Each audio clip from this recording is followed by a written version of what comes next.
The Select trim is the entry-level option for the Mustang Mach E, and honestly, I think for a lot of people, this is probably going to be good enough. This one is in the rapid red metallic exterior, and while it's not my favorite color choice, it's growing on me, but so is the Grabber Blue, which in between that one or that deep green, those would be my top two color choices. If I were to be stuck with a red, the only thing I would change is tinting out the windows a little bit more to really make them pop. But in this video, I want to ask the question, who is the Select trim level best for, while also comparing it to the different options you'll find inside of the Mach E. Pricing for the Mach E Select in Canada starts just under $60,000, in the States around $42,500, and that's before you look at any sort of government incentives, if Ford Canada or US has any incentives, and then if you've got some shrewd negotiating skills, you might be able to pick one up for a little bit cheaper than that. But the Select trim level is solid all around, and there are some subtle changes from the 2023 to the 2024 model. The 24 now has 19-inch wheels compared to the 18s that were standard last year. You also have the option now for not only the 72 kilowatt hour battery, but you can increase yourself to the much more capable 91 kilowatt hour instead, which is going to increase your overall range. The Mustang Mach E Select has two different powertrain options that are available, and then you can find it either rear-wheel drive or all-wheel drive. This one has the larger battery, and it's the E all-wheel drive system, which means you're looking at 365 horsepower and 500 pound-feet of torque. If you don't go for the larger battery, it drops you down, I think, to 325 horsepower, which is still pretty good. So your top speed won't be as good, but you'll get the same amount of torque. Let's get up to highway speed in 3, 2, and 100. Ooh. I love the performance of the Mach E. It's not quite as good as what you're going to find inside of the GT version or the rally version of the ride, but I think for most people, that's going to be good enough performance. Because if you've never driven an electric before and you've only driven lower powered internal combustion engines, you would be shocked, even at the regular 72 kilowatt hour battery, how powerful this ride is. And that's one thing that I love that Ford's done. They've given the Mach E such incredible performance. And when you look at the Select, you're in Canada mid to high 50s, getting into 60s before you look at incentives and rebates and things like that. It's a solid vehicle. It's a pretty good value proposition overall. The overall range that you're going to find inside of the Mach E is going to depend on if you're in the rear wheel or all-wheel drive model. So inside of the 72 kilowatt hour, you're going to have 250 mile range or 402 kilometer maximum. That drops down a bit inside of the all-wheel drive model. And then the 91 kilowatt hour has an impressive 320 mile range or 515 kilometers, with the all-wheel drive version dropping down to 300 miles or 483 kilometers. You're still going to find the Mach E Select standard with rear-wheel drive, with the option of upgrading to the E all-wheel drive system instead. And honestly, if you're in northern states or in Canada, you absolutely want to upgrade to the E all-wheel drive option, especially if this is going to be a year-round driver. Rear-wheel drive and snow don't really mix that well. Just ask Mustang owners. Now, having said that, could you just run rear-wheel drive year-round? Yes, get a good set of winters, throw some extra weight in the trunk, but honestly, for the couple $1,000s more, you get more horsepower as well. I'd go for the E all-wheel drive version instead. Charging up the Mach E is done just along the driver's side. And as always, it's got support for level 1, level 2, and for level 3 DC supercharging. There is also a little light. It's a little indicator letting you know how charged up you are, which is kind of neat. And then if you're using the Ford Pass app on your phone, you can also check to see your charging status. You can adjust your charge rates and things like that as well. It's kind of cool. But if you want to walk through on using the Ford Pass app and setting it up, you'll find that down in the description of this video. Charge times inside of the Mustang Mach E are going to be all over the place, depending on if you're in the smaller 72 kilowatt hour battery or the extended range 91. It's going to depend if you're level 1 charging, level 2 charging, and then what your overall power draw is. But here's the thing. 1 kilowatt hour draw roughly, depending on how far you're driving, that might be all you need. Because if you're only driving, say 50 kilometers or around 30 miles a day, level 1 is more than enough. I would say a level 2 charger is perfect for the person who is going to be going on longer trips every day or multiple trips. Because if you're going to burn through 80, 90, 100 miles or like 100, 150 kilometers a day, level 2 would absolutely make sense. Do you need the 91 kilowatt or are you okay with the 72 is going to depend on your habits. Because if you're only traveling a couple kilometers a day, you'd be more than okay with just the regular 72 kilowatt. But if you take trips all the time, if you're always on the road, 91 is absolutely where you want to be. The front end of the Mach E Select's got some highlights you're going to find regardless of the trim. You'll always have LED headlamps, which look fantastic, but it's also sequential turn lighting in the front, which just looks so good. You're going to have the forward sensing system here, along with a front-facing camera. Previous gens, it was early, I think 21, mid-22, there was park assist. Ford still hasn't brought that back for the Mach E, and they're pulling it out of other vehicles that are getting released now. So chances are good, you're never going to see park assist inside of the Mach E again.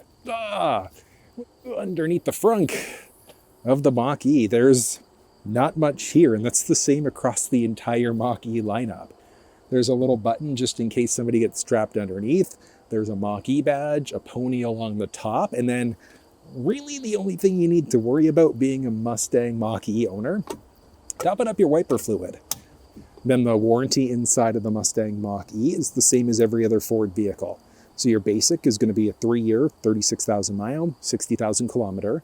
Powertrain gets bumped up to a 5-year, 60,000 mile, 100,000 kilometer. And then the hybrid electric components that you'll find inside of the Mach E are covered for 8 years, 100,000 mile, 160,000 K. The rear end of the Mach E features LED lamps that have sequential turn lights, and just the overall profile lit up at night, during the day, whatever the case may be, it looks solid all around. And it's subtle back here. Like, yeah, you've got a galloping pony in the very middle, but tech-wise, there's the reverse park sensing system, backup camera, as well as the rear wiper. Getting into the trunk of the Mach E Select is different than the rest of the Mach E lineup, because every other Mach E but the Select has a power liftgate, so you can open it up from the fob. But inside of the Select version, you can unlock it from the fob, but in order to actually lift it up, you can release using the button above the license plate and lift, and you're just doing it yourself, which is not necessarily a bad thing. I do like the power tailgate that you'll find inside of the premium and up, but still, doing it yourself is okay. This has a little cargo shade in the back, and then it also has the thermoplastic rubber tray for the trunk that you'll find from the factory. You can do it aftermarket, order it through your dealer. WeatherTech has options available as well. So a little bit of storage on both the left and the right-hand side. And then the right side has a 12-volt power point, along with a little light. Lifting up the storage tray, you will find right now I'm using it as storage for the actual charge cable.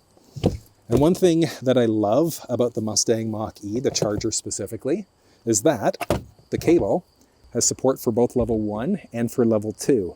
And once you've figured out if you're going level 1 or level 2, all you need to do, insert the tip, push, and you're set to go. It is a very straightforward process. It's a 20-foot cable. You do have to pay for it from the factory. You could probably find them aftermarket on eBay if you really wanted to. And there are some third-party options available.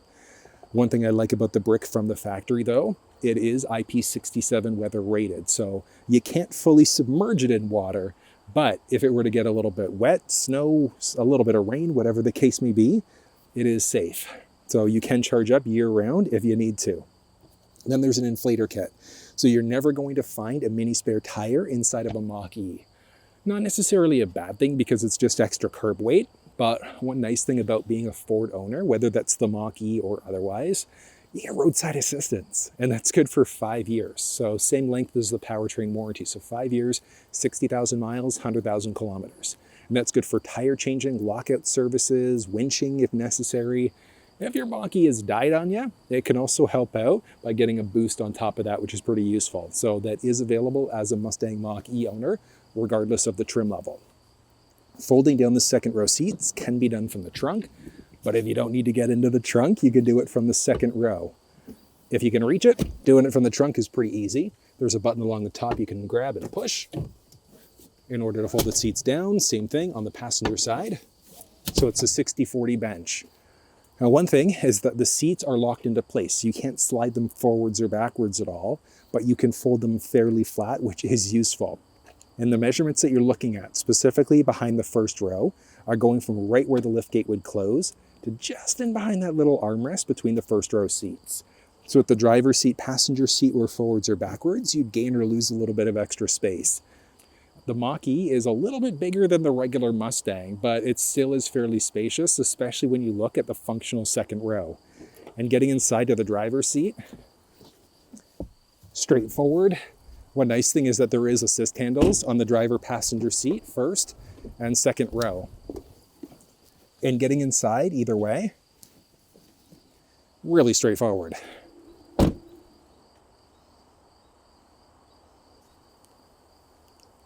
Such a cool feature.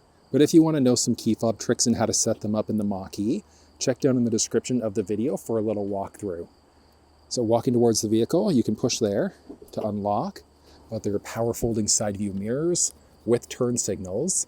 It's got a side mounted camera along with a little blind spot system as well. So if somebody's entered the blind spot, it's going to highlight there to let you know.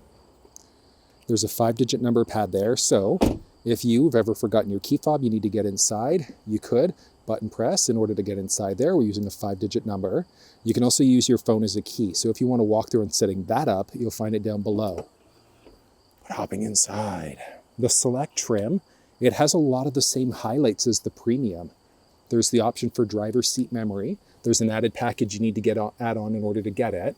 But your basics, so side view mirror controls, window controls with a speaker and some storage. There are basic controls for your lights, increase or decrease the brightness of the cluster. There's a manual telescoping steering wheel across the entire Mach E lineup. And these are the rubber trays that you're going to find from the factory. And honestly, this is the way to go because cleaning these off is so much easier than your regular carpeted mats. There's a little Mustang scuff plate there. Doesn't light up, unfortunately, but you do have power adjustable driver's seat and passenger seat, with this seat being the ActiveX seating material. So it's a synthetic leather seat, but it's really comfortable. The startup sequence here looks fantastic. All around, I love it. But there's so much to know and so much technology inside of the ride. There's adaptive cruise control, normal cruise control, and hands-free driving as well. So the vehicle can drive for you.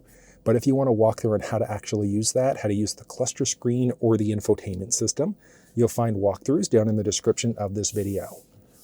Steering wheel's comfortable. It's going to be heated, so you've got your heated button there.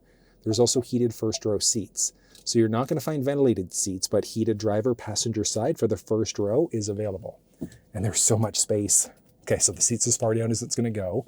And with me being 6 feet tall, up overhead, I've got, 4.5 inches of head space.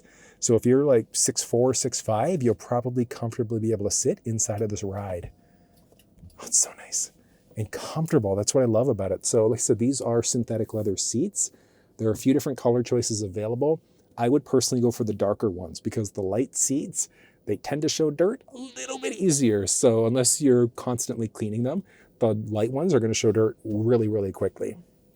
You've got this little material, so down low and up high. It's like a faux carbon fiber that stretches all the way across, and that's the same way with this material that you'll find in the speakers. The infotainment system is feature-packed, so you've got wireless Android Auto and Apple CarPlay. For your apps, you've got AM, FM, Sirius XM. If you had a USB stick with MP3s on there, you could also plug it in down low. And while that's loading, I'll talk you through a few other things. There's charging that's available, so you can set charge locations. You can precondition the vehicle as well. So if you wanted to, you'd have the flexibility to be able to say if you wanted it hot, cold at certain times, whatever the case may be. Entertainment is available here, including full video playback, which is introduced for the 2024 model. So if you wanted to watch full YouTube videos while you're parked, you've got the flexibility to be able to do it. Strictly going to be YouTube, unfortunately, for video playback, but it's at least there.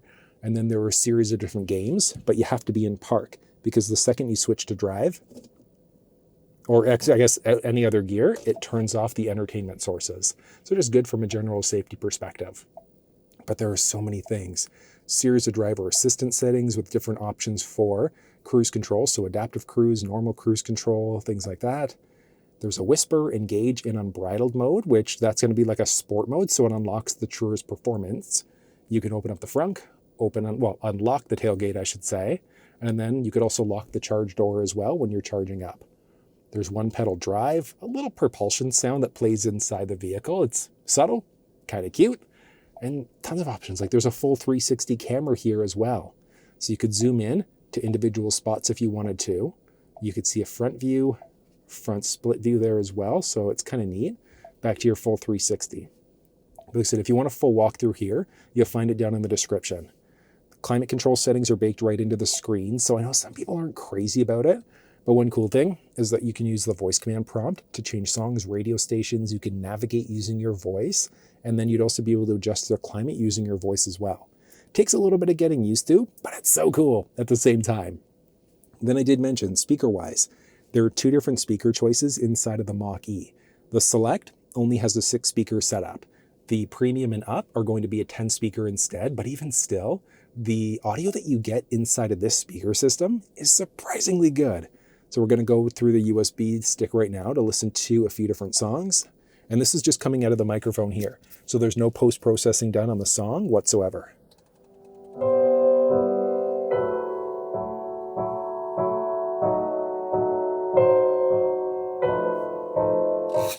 So that's solid audio, and we'll do this song here.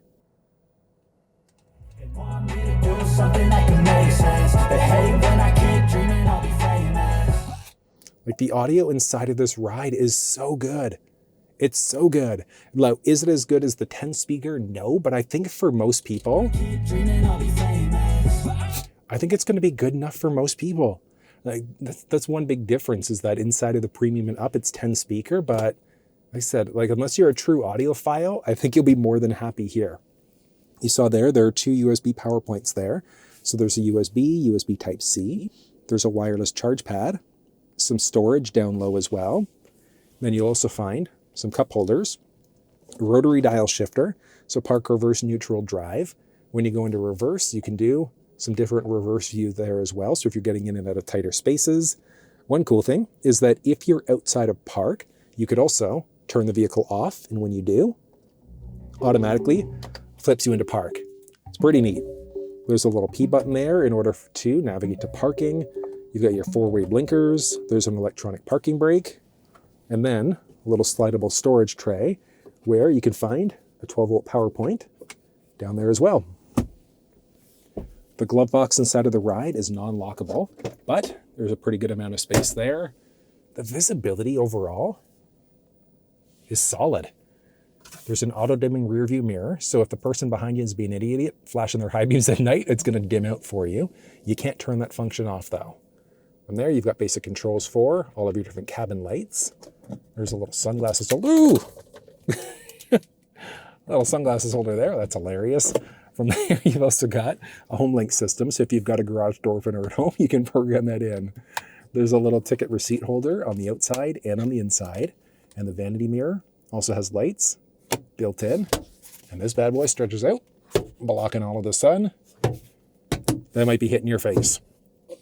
You do have an assist handle there. So assist handles on driver passenger side, which is useful because of all the damn power you get inside of this ride. So the red, I'm normally not crazy about it, but it works inside of the Mach E. Okay, hopping into the second row here. You're not going to find door shades, but you will find a handle there with a little bit of storage down low.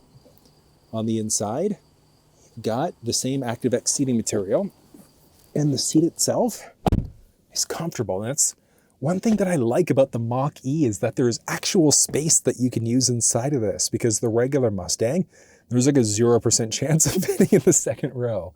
So being able to sit in a car that's got just as much or more power than the regular Mustang is pretty cool. With the driver's seat set up for myself being 6 feet tall, I've got a good amount of knee space, foot space, and up overhead, sitting upright. It's a little tight, like 1.5 inches, maybe 2 inches of head space, but still, there's space back here. You're going to find pockets behind both the driver and the passenger side. There are a few USB power points down there. In the seat, you're going to find some cup holders built right in. Tether points are down low, or I should say anchor points down low. Tether points in behind the seats. You're going to find a handle, hook, and a light along the passenger side and the driver's side. So a little handle, hook, and an overhead light. But the second row of the Mach E is simple, and that's the same way across the entire vehicle lineup. So inside of the Select, it's not like you're missing anything. You're not going to find heated or ventilated second row seats across any trim. One thing that I've noticed driving this car around for the past week, it's a boatload of fun.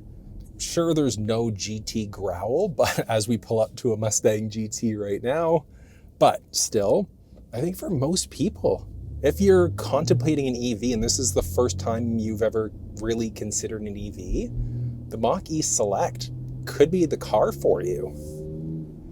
Handling inside of the ride, a little en route, on ramp. Oh, so good. It's so good. It's not quite as responsive as the Mach E GT, but that's just because the GT has the MagneRide damping system. But still, solid performance. The one thing that I love that Ford introduced, full hands-free driving. It's only on highways and interstates, so it's not self-driving on residential streets yet, but it is such a cool feature, just being able to relax as the car controls everything for you. It controls the gas, it controls the brake, it controls the steering wheel. It's amazing. You do have the option for a 3-year plan right from the factory, so it's essentially in Canada $2,800 in order to get it for 3 years. I guess the question of whether or not it's worth it is going to depend on you, because if you don't spend much time driving on highways or interstates, it's money that you're throwing away. But if you drive distances on the highway or on interstates regularly, the hands-free driving system is so cool. Having the car be able to do everything for you, like say control the gas, the brake, you really only have to focus on looking at the road. And then one great thing is that you do have the flexibility of being able to just take over at any point in time. So if you wanted to, you've got the flexibility to just go for it and gun it as well. You can override the adaptive cruise control system. You could override the lane change assist features. Like I just hit the turn stalk and the car is automatically shifting over for me. So you can do that one way or the other. What it does is it's checking to see if there's anybody beside you either way, and then it's automatically going to shift you over. Such a cool feature. One thing that I love about the Mach E is that it still handles like a regular Mustang. It is such good performance. The responsiveness is incredible. And this isn't even the GT. So the GT is going to give you the MagneRide damping system, which is going to give you magnetic particles in the suspension system, which just leads to overall reduced body roll. But the handling is so much better and getting up to speed. It is so good. Ford has done such an incredible job on this ride. Oh, I love it. So the Select is the entry-level trim, and as you move up, you will get more useful features. I personally love the GT, especially with the performance upgrade. But that's because it's got the MagneRide damping system, way more power in comparison, and sport bucket seats. But the way you go is going to depend on you. Honestly, if you're the type of person where you're just looking at getting into an EV, you might go, 100 kilometers or 50 miles a day. The Select 72 kilowatt hour battery is probably the way that you should go. You'd save yourself thousands of dollars instead of upgrading to the premium, the GT, whatever the case may be. So if this is going to be your first electric, you don't necessarily travel far distances or go on road trips, this is probably one that you should absolutely look at.